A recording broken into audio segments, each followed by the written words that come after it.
Pessoal, bom dia, tudo bem? Aqui é o professor Rogério que está falando com vocês aí. Eu queria desejar um abração aí pro pessoal do 7º ano. Hoje é a aula de estudos amazônicos, galera. Vamos lá. A gente vai abordar hoje o processo de ocupação do espaço amazônico, ou seja, uma revisão do nosso conteúdo para a gente fixar e passar para frente com um conteúdo novo, tudo bem? Então, beleza, vamos lá. Então, olha só, Amazônia pré-colonial. A gente viu, nós vimos na aula passada, nas aulas passadas presenciais aí no colégio, que o conteúdo de vocês aborda as etnias, as várias etnias do território nacional antes do processo colonial, ou seja, pré-colonial, ou seja, antes do choque cultural. O conteúdo de vocês aborda essa vivência, essa prática cultural, esse cotidiano dessas etnias, beleza? E aí, nessa nossa parte de estudos amazônicos, a gente lança o olhar com mais profundidade aqui na região do Marajó, aqui nas etnias conhecidas como etnias marajoaras, tá?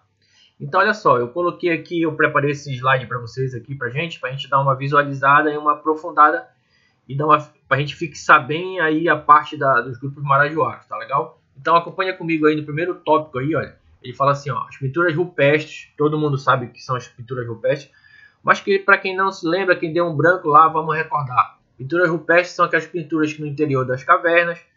Existem várias e várias cavernas no território brasileiro onde há presença da pintura rupestre. E as pinturas rupestres também existem aqui na região norte do Brasil, tá legal? E bem aqui, ó, no município de Monte Alegre, existem as pinturas rupestres.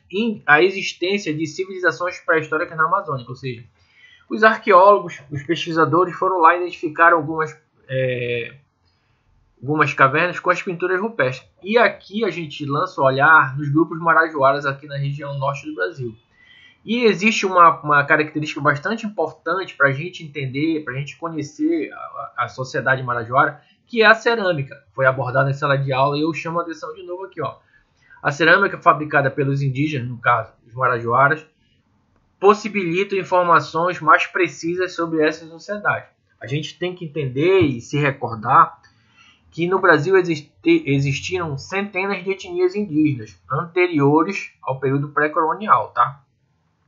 E a marajoara se destaca nesse contexto aí porque os etnias marajoaras conseguiam produzir artefatos, ou seja, utensílios para o seu dia a dia com a cerâmica. E através das escavações arqueológicas, os estudiosos, os historiadores, os pesquisadores conseguem identificar, estudar e reconhecer algumas práticas culturais através da cerâmica, tudo bem? Então, através da cerâmica, eles foram ver que essa galera praticava agricultura mais aperfeiçoada, ou seja, possuíam técnicas de agricultura que se diferenciavam de outras etnias do Brasil, tá legal? Habitavam a região do arquipélago do Marajó, tudo bem? As cerâmicas marajoaras pré-históricas demonstravam a complexidade da divisão social, ou seja, a galera possuía uma divisão social, essa etnia marajoara possuía uma divisão social também como outras etnias do Brasil, tá legal? Os índios marajoaras produziam urnas funerárias, vasos, estatuetas, representando animais e divindades. Tudo bem até aí, né? Então, olha só, a primeira construção lusitana, qual foi? Forte do Presépio, todo mundo sabe. Construído por Francisco Caldeira Castelo Branco, que construiu o Forte do Presépio em 1616. Galera, com a construção do Forte do Presépio, hoje, o que a gente conhece por Belém começou a se fixar os pequenos vilarejos ali ao redor do Forte do Presépio, tá legal? Ali na região da Cidade Velha, na região do comércio ali. E a gente tem que entender o seguinte, o que a gente tem que entender, Rogério, disso aí, professor? É o seguinte, galera, os índios dessa região eram os tupinambás. Aqui, ó, eu trouxe uma demonstração de uma figura, uma pintura de um tupinambá, do guerreiro tupinambá. E essa etnia aí entrou em choque com os portugueses.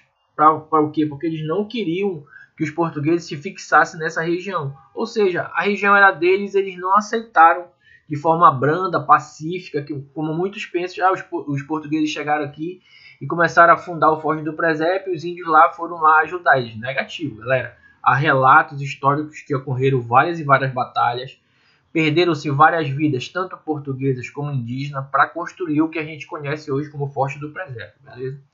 Então, olha só, o núcleo principal de Belém foi erguido, ou seja, às margens da Baía do Guajará. O local foi escolhido porque encontrava-se acima do nível do rio, ou seja, da Baía do Guajará.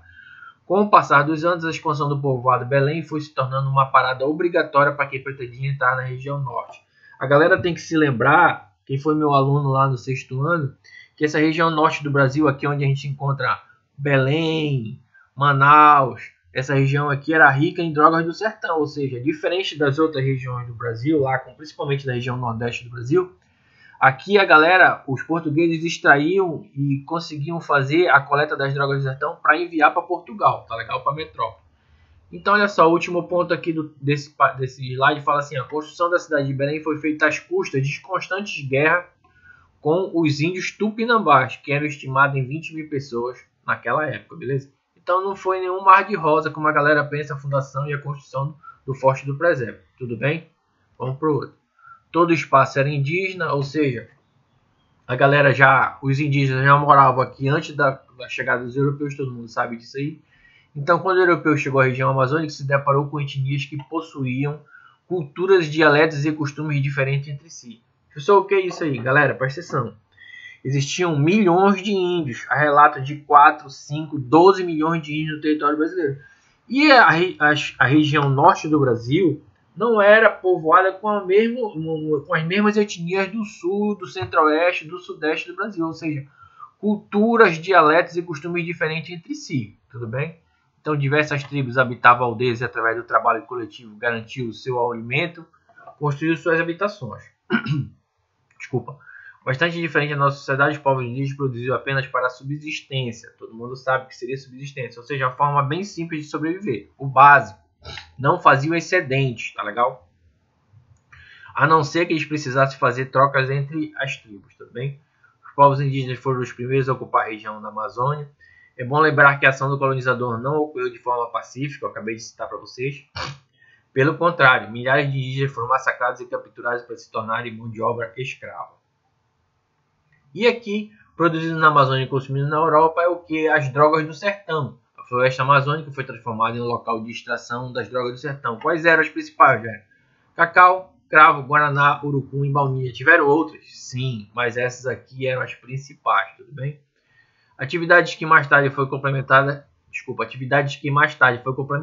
ou seja, a extração das drogas do sertão, ou até substituídas pelas lavouras de cana-de-açúcar, tabaco, arroz e cacau. Na região do Marajó foi utilizada a prática da pecuária. Essa prática da pecuária aqui, galera, está associada também às missões jesuíticas, tá? Os jesuítas eles faziam a pecuária aqui na região aqui das Ilhas do Marajó.